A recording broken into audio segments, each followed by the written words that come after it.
The forest was too quiet. Even the wind seemed afraid to pass between the trees. Captain Rian slowed his steps, boots pressing into the damp earth, eyes scanning the shadows. He had been walking for hours, searching for the signal flare he had seen from the nearby hills. It was supposed to be a routine scout patrol. No enemies, no danger. But his gut told him something was wrong. A faint sound reached his ears. Not the sound of an animal. Not human either. It was a cry, high, sharp, and filled with fear. Rian's hand went to his sidearm, but the cry came again, followed by the rustle of branches breaking. He moved fast, crouching low, following the sound deeper into the forest. Then he saw them. Through the thick leaves, in a small clearing, a girl stood pressed against a fallen log. She was young, maybe in her late teens, but clearly not human. Her skin had a faint blue shimmer, almost glowing in the dim light. Her eyes were large, silver, and full of panic. She had no weapon, no armor, only a thin cloak torn at the edges. Around her neck hung a small crystal, carved with strange symbols. She wasn't alone. 3 hunters stood facing her, bows drawn. Their faces were hidden under bone masks, their movements silent and deadly. Rian could see from their stance they were seconds away from killing her. The girl looked left and right, searching for an escape, but there was none. One hunter pulled his bowstring tighter. The arrow's tip caught the faint light filtering through the trees. Rian didn't think. He broke from cover, sprinting into the clearing. The hunters turned in surprise, but it was too late. The first arrow was already flying toward the girl. Rian threw himself forward, arms wide, his body taking the hit. Pain slammed into him like fire. The arrow tore into his shoulder, spinning him slightly, but he didn't fall. Another arrow came, he turned, letting it strike his arm instead of her. A third followed, hitting his side. His vision blurred, but he stayed between her and the hunters, gritting his teeth. The hunters hesitated, clearly confused by the human's sudden appearance. They exchanged quick, sharp gestures, then vanished into the trees without a sound, melting into the shadows. Rian stood still for a moment, chest heaving, then turned to look at the girl. She stared at him with wide, unblinking eyes. For a long second, neither of them moved. You shield me," she said in broken human language, her voice soft but shaking. Blood was running down his arm, soaking into his uniform. He tried to give her a reassuring look, though his legs felt like they might give out. "You looked like you needed help," he managed to say. She stepped closer, her hands trembling, and pulled a handful of strange leaves from a small pouch at her waist. The leaves glowed faintly, their edges sparkling like frost. Without asking, she pressed them against his wounds. A cool sensation spread through his skin, easing the burning pain. "You bleed for me," she whispered, almost as if speaking to herself. "No one ever bleed for me."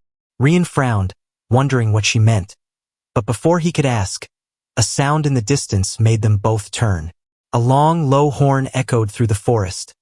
A sound of hunting, a signal to regroup. The girl's eyes widened in fear. "They come again," she said quickly. "We must move." He nodded, knowing she was right. His wounds still ached, but there was no time to rest. He didn't know who she was or why she was being hunted, but one thing was certain. He had stepped into something far bigger than himself. As they vanished into the forest together, the horn sounded again, closer this time. Somewhere deep inside, Rian knew he had just made an enemy of whoever wanted her dead. And whatever reward might come from saving her, it would have to be worth every scar he was about to earn. The rain began without warning, falling in cold sheets through the trees. Rian's boots sank into the wet soil as he followed the girl deeper into the forest. She moved fast despite her small size, weaving between roots and branches like she had walked this path 100 times. He was bleeding, but the strange leaves she had pressed to his wounds slowed the pain. Still, every step made his shoulder throb. He didn't complain. The hunter's horn still echoed behind them, getting closer. They reached a narrow stream, its water rushing with the fresh rain.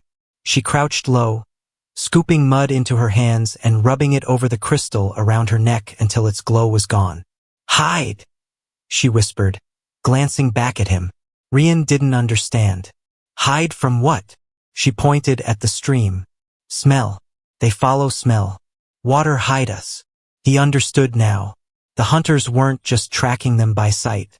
They could smell the blood on him. They stepped into the icy water, waiting upstream for several minutes until she stopped near a large fallen tree. She pulled back part of the trunk, revealing a narrow opening, a hollow inside the tree big enough for two people to crouch. Inside it was dark and smelled of moss. They sat close together, listening to the rain and the distant sounds of footsteps. Rian looked at her in the dim light. Up close, her face was even stranger and more beautiful. The faint blue glow of her skin pulsed softly with each breath. Tiny silver markings traced her cheekbones, like natural tattoos. He broke the silence. "Who are you?" She hesitated, as if unsure whether to tell him. "I am no one." "That's not true," Rian said. "People don't send masked killers after no one." Her silver eyes met his, and for a moment he thought she might answer. But instead, she shook her head. "If you know, you die too." Rian leaned back against the hollow wall. "Too late for that. I already stepped in front of their arrows." Something in his voice made her glance at him again. She reached out, her small hand brushing lightly over the blood-stained cloth on his arm. "You protect me," she said softly. "Humans, strange." He almost smiled at that. "You'll find I'm stranger than most." A new sound broke the moment. The hunter's horn again, this time sharper, followed by the crack of branches very close by. She looked at him with sudden urgency. "We move. Now." Rian nodded. Whoever she was worth protecting. He didn't know why yet, but every instinct told him he had just stepped into a story that would change both of their lives forever. They moved through the forest in silence, the rain still falling in thin, cold sheets. Every few steps, Rian checked behind them, making sure the hunters weren't in sight. His wounds burned, but the strange leaves kept the bleeding under control. Finally, after what felt like hours, the trees opened into a small rocky slope. At its base was the mouth of a dark cave. The girl pointed to it. "Safe here," she whispered. Rian stepped inside first, scanning the shadows for danger. The cave smelled of damp earth and old stone. A small underground stream trickled along one wall, its sound echoing softly. They sat near the back, away from the entrance, where the rain couldn't reach. For a while they just listened to the rain outside, to their own breathing. Then she turned to him. Why you help me?" Rian shrugged. "Because you were about to die. I couldn't just walk away." She tilted her head, as if studying him. "My people.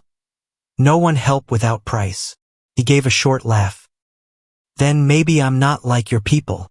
She was quiet for a moment, then reached into a small pouch tied to her belt. She pulled out a thin silver band, etched with tiny glowing symbols, and held it out to him. "This, for you." Rian looked at it. "What is it?"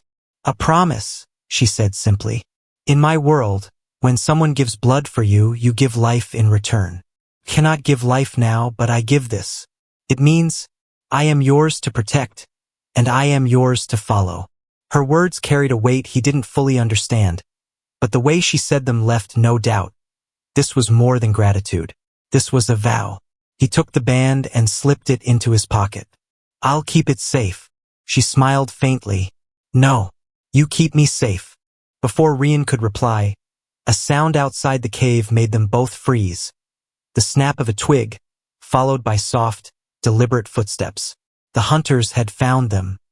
The sound came again, slow, careful steps on wet leaves. Rian motioned for the girl to stay quiet. His hand went to his sidearm, but he knew bullets were few, and the hunters were fast. A faint glow passed outside the cave entrance, torchlight. Shadows moved across the walls. Then a voice, sharp and low, spoke in a language Rian didn't understand. The girl's eyes widened. She whispered, "They call for Net, to take me alive." Rian didn't wait. "We move. Now." He grabbed her hand and pulled her toward the other end of the cave, where the underground stream disappeared into a narrow gap. The space was tight, the cold water rushing around their boots, but it led out into the open forest. The moment they stepped outside, a torch flared behind them. Shouts broke the night. The girl stumbled, but Rian lifted her onto his shoulders without slowing. The forest was black and wet, branches slapping against him as he ran. Behind them, the hunters followed, their footsteps silent, their arrows hissing through the air. One arrow sliced past his ear. Another grazed his side. Then the girl leaned close to his ear and whispered words that made no sense. Strange, soft syllables that seemed to hum in the air. Rian felt the air change. It thickened, almost like running through water. The next arrow that came toward them wavered in mid-flight, slowed, and dropped harmlessly to the ground. He glanced up at her. "You just do that?" She didn't answer, her focus fixed ahead. Her small hands clung tightly to him, her breath warm against his neck. They burst through a curtain of vines and into a clearing lit by the faint silver light of the moon. The hunters stopped at the edge, their torches flickering. They did not cross. Rian slowed, chest heaving, his legs shaking from the run. He set her down, still watching the treeline. "They will follow again," she said, her voice low. "But not tonight. Tonight, they fear the moon." Rian didn't know what that meant, but he knew one thing. They had bought themselves only a little time, and whatever magic or trick she had just used, it had saved them both. The clearing was quiet now, the only sound the dripping of rain from the leaves. Rian could feel his pulse in every wound, but he forced himself to stay alert. The hunters might return at any moment. The girl knelt beside him, her silver eyes scanning the tree line. She spoke softly. "We cannot run forever. You must know what you protect." Rian glanced at her. "I figured you'd tell me eventually." She hesitated, then reached for the crystal pendant around her neck. With a small twist, it opened like a tiny locket. Inside was a flicker of light. Not a flame, not electricity, but something alive. "This is my father's heartlight," she said. "He was leader of my world. He was killed when the dark clans took power. I am his last blood. If I return, I take his place. That is why they hunt me." Rian stared at her, trying to process it. "So you're a princess?" "In your words, yes," she said. "But I am also a threat. They will kill anyone who helps me." That last sentence hung in the air. Rian knew she was warning him, maybe even giving him a chance to walk away. But the memory of those arrows, of her small figure trapped in the clearing, burned in his mind. "Too late for me to walk away," he said. "I've already bled for you." Something softened in her expression. She reached out and gently traced one of the fresh scars on his arm. "You say this like it is nothing. In my world, it means everything." Before Rian could answer, a sound carried through the forest. Not the hunter's horn this time, but the distant roar of something much larger. The girl's face went pale. "They bring a beast." Rian gripped his weapon tighter. He didn't know what kind of creature was coming, but if it was meant to kill her, it would have to get through him first. The sound grew louder, heavy, shaking footsteps that made the ground tremble. The trees ahead swayed as something huge forced its way through. Rian moved in front of the girl, raising his weapon. "Stay behind me." From the shadows emerged a beast unlike anything he had seen. Taller than two men, its body armored in thick black scales, for glowing eyes fixed on them, and its mouth split open into rows of sharp teeth. Chains hung from its neck, dragging across the ground. The hunters had brought their killing animal. The beast roared, the sound tearing through the night. Rian fired twice, the gunshots echoing through the forest. The bullets struck the beast's armor and bounced off like stones on steel. It lowered its head and charged. Rian pushed the girl back, bracing himself. The beast slammed into him, sending him crashing to the ground. Pain exploded through his ribs. The creature raised one clawed limb, ready to strike. And Rian rolled aside just in time, the claws tearing into the earth. He scrambled to his feet, slashing at its face with his combat knife. One blade caught the soft flesh beneath an eye, making the beast roar in pain. The hunters appeared behind it, bows ready. Arrows flew, not at the girl this time, but at Rian. One hit his back, another his leg. He fell to one knee, blood running hot down his side. But he still placed himself between the beast and the girl. "Run!" he shouted.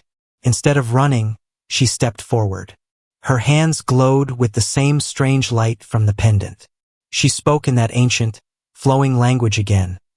The air shimmered, the ground trembled, and a wave of silver light burst outward, knocking the beast back and throwing the hunters into the trees. The light faded, and she collapsed to her knees, breathing hard. Rian staggered to her side, still bleeding but refusing to fall. "They will come again," she whispered. "But tonight you paid the price." The forest was quiet again, but it was the kind of quiet that came after violence, heavy, tense, almost unreal. The beast lay still in the shadows, the hunters gone. Rian's knees finally gave out, and he sank to the ground. His body was a map of wounds, arrows, claw marks, bruises. Every breath burned. The girl crawled to him, her silver eyes shining in the moonlight. "You stay awake," she said urgently. Her hands shook as she pressed them over his wounds, the faint blue glow returning. He managed a tired grin. "You're not bad at this rescue thing yourself."